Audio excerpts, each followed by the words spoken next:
ഇപ്പോൾ C K Saseendran ചേരുകയാണ്.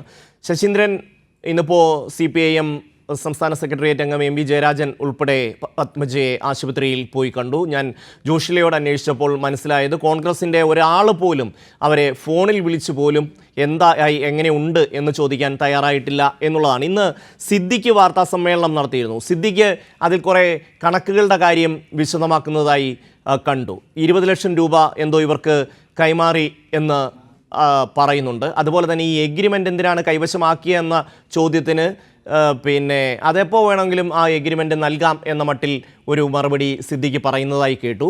പിന്നീട് ഒരു ബാധ്യതയുള്ളത് ബത്തേരി സഹകരണ ബാങ്കിലാണ്. ബാങ്കിൽ നിന്ന് പത്മജയെ ബുദ്ധിമുട്ടിച്ചില്ല എന്ന് പറയുന്നുണ്ട്. ഏതാണ്ട് 60 ലക്ഷം രൂപയാണ് സിദ്ദിഖിൻ്റെ കണക്കിൽ വരുന്നത്. പക്ഷേ 2 കോടി രൂപയോളം വരുന്ന ബാധ്യതയിൽ, അതിന് നമുക്കറിയാം സഹകരണ ബാങ്കിലെ പലിശ എത്ര വേഗമാണ് വർദ്ധിക്കുന്നത് എന്നുള്ളത്, ആ ബാധ്യതയിൽ കോൺഗ്രസ് പാർട്ടി ഉത്തരവാദിത്വം ഏറ്റെടുക്കും എന്ന് സിദ്ദിഖ് പറയുന്നുണ്ട്. ശശീന്ദ്രൻ, വിജയേട്ടന്റെയും മകന്റെയും മരണത്തിന് ശേഷം തിരുവഞ്ചൂർ രാധാകൃഷ്ണൻ ഉൾപ്പെടെയുള്ള ആൾക്കാർ അത് അന്വേഷിക്കുകയും അതിന്റെയൊക്കെ അടിസ്ഥാനത്തിൽ കോൺഗ്രസ് പ്രിയങ്ക ഗാന്ധി അവരുടെ വീട്ടിൽ പോയി കടങ്ങളെല്ലാം ഏറ്റെടുക്കുമെന്ന് പറഞ്ഞു. അതിന്റെയൊക്കെ അടിസ്ഥാനത്തിലാണ് ഒരു എഗ്രിമെന്റ് സിദ്ദിഖ് MLA മുൻകൈ എടുത്തുകൊണ്ട് കൽപ്പറ്റയിലെ ഒരു അഭിഭാഷകന്റെ ഓഫീസിൽ വെച്ച് പത്മജയും അതുപോലെ തന്നെ അവരുടെ ഭർത്താവായിട്ടുള്ള വിജേഷും കൂടി ചേർന്ന് ഒരു എഗ്രിമെന്റ് തയ്യാറാക്കിയാൽ നമുക്ക് മനസ്സിലാക്കാൻ വേണ്ടി കഴിയും. അതിൽ പറഞ്ഞിരിക്കുന്നത് 25 ലക്ഷം രൂപ ക്യാഷായും ബാക്കി അവരുടെ കടബാധ്യത തീർക്കുന്നതിന് വേണ്ടിയിട്ടുള്ള കടം വീട്ടും സ്ഥലവും മറ്റു വീടൊക്കെ പണയപ്പെടുത്തിക്കൊണ്ടാണ് കാര്യങ്ങൾ ചെയ്തത് മനസ്സിലാക്കാൻ വേണ്ടി കഴിയും. അത് പണയപ്പെടുത്തും. ആ എഗ്രിമെന്റ് ആണ് കൊടുക്കാതെ. അപ്പോൾ സിദ്ദിഖ് MLA പറഞ്ഞു, ഞങ്ങളുടെ കയ്യിലും വേണ്ട, നിങ്ങളുടെ കയ്യിലും വേണ്ട, അത് വട്ടി സൂക്ഷിച്ചോളും എന്ന് പറഞ്ഞു. ഈ പാവങ്ങൾ അതെല്ലാം വിശ്വസിച്ച്, കോൺഗ്രസ് നേതൃത്വം വിശ്വസിച്ച്, പ്രത്യേകിച്ച് MLA കൂടിയായിട്ടുള്ള ഒരാളെ നിലയ്ക്ക് വിശ്വസിച്ച് എഗ്രിമെന്റ് ഒന്നും വാങ്ങാതെ പോയി. വൺ ടൈം സെറ്റിൽമെന്റ് ഭാഗമായി കുറച്ച് പൈസ അവർക്ക് കൊടുത്തിട്ടുണ്ട് എന്ന് പത്മജ സമ്മതിക്കുന്നുണ്ട്. 10-20 ലക്ഷം രൂപ അവർക്ക് കൊടുത്തിട്ടുണ്ട്. പിന്നീട് ഒരു ഘട്ടത്തിൽ പത്മജയുടെ ഭർത്താവിന് സ്ട്രോക്ക് വന്നു വിജയേഷ്. ആ സന്ദർഭത്തിൽ ആശുപത്രിയിൽ പ്രവേശിപ്പിച്ചു. അവിടുന്ന് ഡിസ്ചാർജ് ചെയ്യാനുള്ള കാശില്ല. ഇവരോട് ചോദിച്ചു. അപ്പം കാശ് കുറച്ചെങ്കിലും തരണം എന്ന് പറഞ്ഞപ്പോഴേ ഞങ്ങൾ ഇടപെടാമെന്ന് പറഞ്ഞു. പിന്നീട് സിദ്ദിഖിന്റെ ഓഫീസിൽ നിന്ന് MLAയുടെ ഓഫീസിൽ നിന്ന് വിളിച്ചു പറഞ്ഞു, 7000 രൂപ ഞങ്ങൾ പറഞ്ഞിട്ട് കുറച്ചിട്ടുണ്ട് ബാക്കി എന്നിട്ട് ഫോൺ അവിടെ വെച്ചു. പൈസയോ കാര്യങ്ങളൊന്നും കൊടുത്തില്ല. ഇതാണ് ഉണ്ടായിട്ടുള്ളൊരു കാര്യം. എഗ്രിമെന്റ് ചെന്ന് അന്വേഷിച്ചപ്പം എഗ്രിമെന്റ് കാലാവധി കഴിഞ്ഞ ശേഷം 1 മാസത്തോളം പത്മജ വെയിറ്റ് ചെയ്തു. അവർ വീട്ടുകാരും വെയിറ്റ് ചെയ്തു. പക്ഷെ എഗ്രിമെന്റ് ഒന്നും കാണാനില്ല. ചെന്ന് അഭിഭാഷകന്റെ അടുത്ത് ചോദിച്ചപ്പോൾ അത് MLA മേടിച്ചിട്ട് പോയി എന്ന് പറഞ്ഞു. അത് അങ്ങേയറ്റത്തെ ക്രൂരമായ ഒരു ഇതാണല്ലോ നടത്തിയിരിക്കുന്നത്. കാരണം അത് എഗ്രിമെന്റ് യഥാർത്ഥത്തിൽ മോഷ്ടിച്ചു കൊണ്ടുപോയി നമുക്ക് പറയാൻ വേണ്ടി കഴിയും. കാരണം ഇരുകൂട്ടരും അറിയണം. അഭിഭാഷകനും അദ്ദേഹത്തിന്റെ എത്തിക്സ് ഉയർത്തിപ്പിടിച്ചില്ല നമുക്ക് കാണാൻ വേണ്ടി കഴിയും. അതോടൊപ്പം തന്നെ ഈ എഗ്രിമെന്റുമായിട്ട് പോയി. എഗ്രിമെന്റിനെ കുറിച്ചൊരു വിവരവുമില്ല. അതാണ് പറഞ്ഞത്. അവിടെയാണ് സിദ്ദിഖ് MLA മലക്കം പറഞ്ഞുകൊണ്ടുള്ള പത്ര സമ്മേളനത്തിലും കാര്യങ്ങളൊക്കെ പറയുന്നത്. പൈസ കൊടുത്തു എന്നുള്ളത് വാങ്ങിയത് അവർ സമ്മതിക്കുന്നുണ്ട്. മാത്രമല്ല സിദ്ദിഖ് MLA വളരെ മോശമായ രീതിയിൽ ഒരു ചിത്രീകരണം നടത്തിയിരിക്കുന്നത്, ഞാൻ പണം കൊടുത്തിട്ടാണ് ഇവരെല്ലാം സംരംഭങ്ങൾ ആരംഭിച്ചിരിക്കുന്നത്. ഞാൻ എന്ന് പറഞ്ഞാൽ കോൺഗ്രസ് പറഞ്ഞ പൈസ കൊടുത്തിട്ടാണ് സംരംഭങ്ങൾ ആരംഭിച്ചു തുടങ്ങിയത്. അവർ പറയുന്നത് കടമെടുത്തിട്ടാണ്, രേഖാമൂലം അതിന് ഞങ്ങൾ കോട്ടയത്ത് ഇവിടെ വയനാട്ടിൽ നിൽക്കാൻ കഴിയാത്തൊരു സാഹചര്യം വന്നപ്പോൾ കോട്ടയത്തേക്ക് മാറാൻ വേണ്ടി പോയി. പക്ഷെ അതൊന്നും വിജയകരമായില്ല, തിരിച്ചു വരേണ്ടി വന്നു. ഈ സന്ദർഭത്തിലാണ് ഈ വിഷയങ്ങളെല്ലാം ഉണ്ടായിരിക്കുന്നത്. അതുകൊണ്ട് തന്നെ തിരുവഞ്ചൂർ പറയുന്നത് തന്നെ എനിക്കറിയില്ല, എത്ര കൊടുത്തു എന്നറിയില്ല, കൊടുത്തിട്ടുണ്ടാവും തുടങ്ങിയ കാര്യങ്ങളാണ് പറയുന്നത്. യഥാർത്ഥത്തിൽ അവരെ പറ്റിക്കുകയായിരുന്നു. പ്രിയങ്ക ഗാന്ധി ഉൾപ്പെടെയുള്ള ആൾക്കാർ വന്ന് ഏറ്റെടുത്ത് പോയിട്ട് അത് പറ്റിക്കുകയായിരുന്നു. മാത്രമല്ല പ്രിയങ്ക ഗാന്ധി വയനാട് ജില്ലയിലുണ്ട്. ഇത്തരം സംഭവം ഉണ്ടായിട്ട് അതൊന്ന് അന്വേഷിക്കാനുള്ള, അവിടെ പോയി എന്താണ് സംഭവിച്ചതെന്ന് പറയാനുള്ള, അന്വേഷിക്കാനുള്ള, അവരെ ഒന്ന് സന്ദർശിക്കാനുള്ള ഒരു MP ആണ് അവർ. കോൺഗ്രസിന്റെ ദേശീയ നേതാവ് മാത്രമല്ല. ദേശീയ നേതാവാണെങ്കിൽ അവർക്ക് ഒട്ടേറെ തിരക്കുണ്ടെന്ന് പറയാം. പക്ഷെ വയനാട്ടിലെ MP ആണ്. അവർക്ക് വേണ്ടി പ്രവർത്തിച്ചിട്ടുള്ള കുടുംബത്തിൽപ്പെട്ടവരാണ് ഇവരെല്ലാം. ഇവരൊക്കെ വോട്ട് ചെയ്തവരാണ്. അങ്ങനെ തന്റെ വോട്ടറായ ഒരാൾക്ക് വന്നിട്ടുള്ള പ്രയാസത്തിൽ പോലും പങ്കെടുക്കാതെ അതിൽ പോലും അന്വേഷിക്കാനുള്ള സാമാന്യ മാനുഷിക നിലപാട് പോലും അവർ സ്വീകരിക്കുന്നില്ല എന്നുള്ളതാണ് അങ്ങേയറ്റം വേദനിപ്പിക്കുന്നത്. മാത്രമല്ല ഈ വീടുകളിലെല്ലാം വരാതിരിക്കുന്നത് വലിയ കൊള്ള സംഘമാണ് വയനാട്ടിലെ കോൺഗ്രസ് നേതൃത്വം, തട്ടിപ്പ് സംഘമാണ്. അവരുടെ കൂടെ നിൽക്കുന്ന ഒരു നിലപാട് MP സ്വീകരിക്കുന്നു എന്നുള്ളത് എന്താണ് നമുക്ക് മനസ്സിലാക്കാൻ വേണ്ടി കഴിയുക? ഇത് വളരെ ഗുരുതരമായ പ്രശ്നങ്ങളാണ്. ജീർണ രാഷ്ട്രീയത്തിന്റെ വിഷയങ്ങളാണ്. എന്തും ചെയ്യാം രാഷ്ട്രീയം ഉപയോഗിച്ചുകൊണ്ട്. ജനപ്രതിനിധികളെ നിലക്കൊണ്ട് ജനങ്ങളെ സേവിക്കുന്നതിന് പകരം ജനങ്ങളെയും തന്റെ പാർട്ടിക്കാരെയും പറ്റിക്കുന്നതിനും വെട്ടിപ്പ് നടത്തുന്നതിനും വേണ്ടിയിട്ടൊരു കേന്ദ്രമായിട്ട് ഇത് മാറുകയാണ് കോൺഗ്രസ് നേതൃത്വം. IC ബാലകൃഷ്ണൻ MLA നടത്തിയിട്ടുള്ള വലിയ കൊള്ളയായിരുന്നു ഈ അർബൻ ബാങ്കിലെ ആളുകൾക്ക് ജോലി കൊടുക്കാന്ന് പറഞ്ഞ് നിരവധി ആൾക്കാരോട് ലക്ഷക്കണക്കിന് രൂപ വാങ്ങിയ വിഷയമാണ് ഉയർന്നു വന്നത്.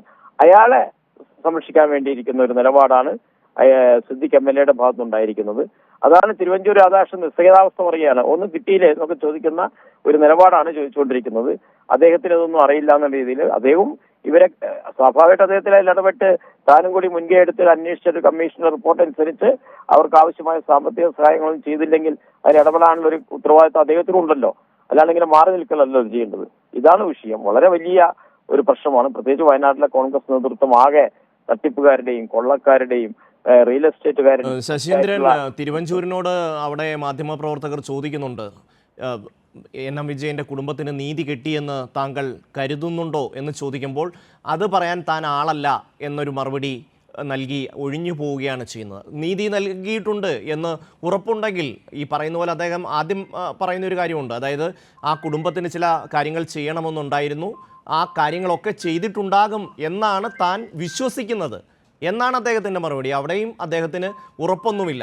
ശരിക്കും പറഞ്ഞാൽ അദ്ദേഹത്തിന് വലിയ അമർഷവും വിഷമവും ഒക്കെ ഉണ്ട്. അതിൽ ഒരു വാക്കിൽ ആ ഫോൺ സംഭാഷണം പത്മജിയുമായുള്ള സംഭാഷണത്തിൽ അദ്ദേഹം പറയുന്നുണ്ട്, ഇത്തരത്തിൽ ഒരു കാര്യം ചെയ്യാമെന്ന് ഉറപ്പ് പറഞ്ഞിരുന്നു എന്ന് ഉറപ്പ് പറഞ്ഞു, പക്ഷേ അത് ഉണ്ടായില്ല എന്നുള്ള ഒരു കാര്യം അദ്ദേഹം പറയുന്നുണ്ട്.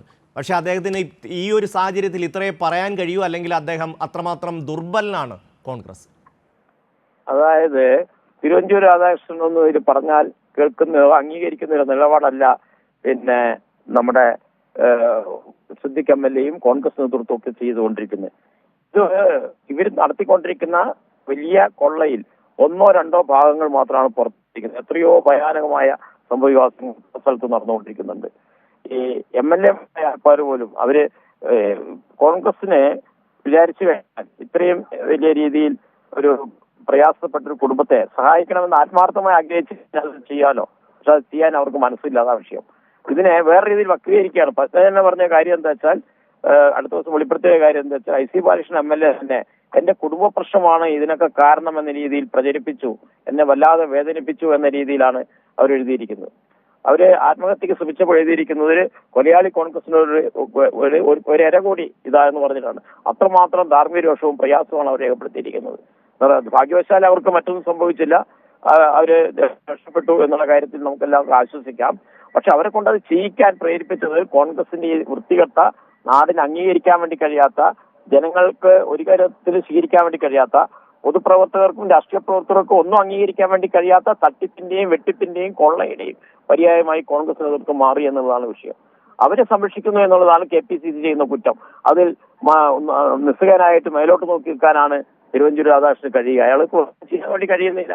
രക്ഷപ്പെടാൻ വേണ്ടി ഇതെല്ലാം ചില ആൾക്കാർ രാഷ്ട്രീയമായിട്ട് ഉപയോഗിക്കുന്നു എന്നാണ് പറയുന്നത്. എന്തിന് നാട്ടിലൊരു പ്രശ്നം ഉണ്ടായാൽ എല്ലാവരും ഇടപെടില്ല, അതിനെ രാഷ്ട്രീയമായിട്ട് ഉപയോഗിക്കുക എന്നാണ് പറയുക. കോൺഗ്രസിനകത്ത് ഈ കുഴപ്പത്തിനെല്ലാം ഉത്തരവാദി കോൺഗ്രസ് തന്നെയല്ലേ, വേറെ ആരെങ്കിലും ആണോ?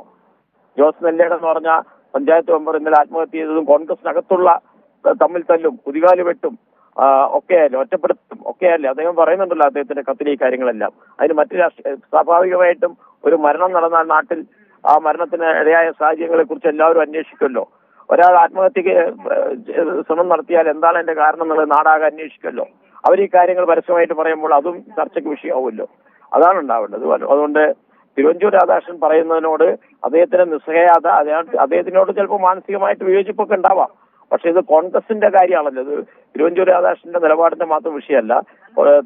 കോൺഗ്രസ് ഇങ്ങനെ വ്യാപകമായി ആർക്കും രക്ഷപ്പെടുത്താൻ കഴിയാത്ത രീതിയിലുള്ള ഒരു കൊള്ളസംഘമായി കോൺഗ്രസിന്റെ നേതൃത്വം തന്നെ മാറിപ്പോയി. അതിൽ ജനപ്രതിനിധികൾ നേതൃത്വം കൊടുക്കുന്നു എന്നുള്ളതാണ് ഏറ്റവും പ്രധാനപ്പെട്ട വിഷയം.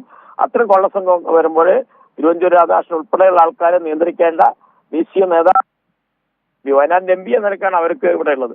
അവരും ആ കാര്യത്തിൽ ഒന്നും ചെയ്യുന്നില്ല നമുക്ക് കാണാൻ വേണ്ടി കഴിയും. അവര് ആ വീട്ടിലേക്കൊന്ന് തിരിഞ്ഞു നോക്കാൻ പോലും തയ്യാറാവുന്നില്ല, ഈ പ്രശ്നത്തിൽ ഇടപെടുന്നില്ല.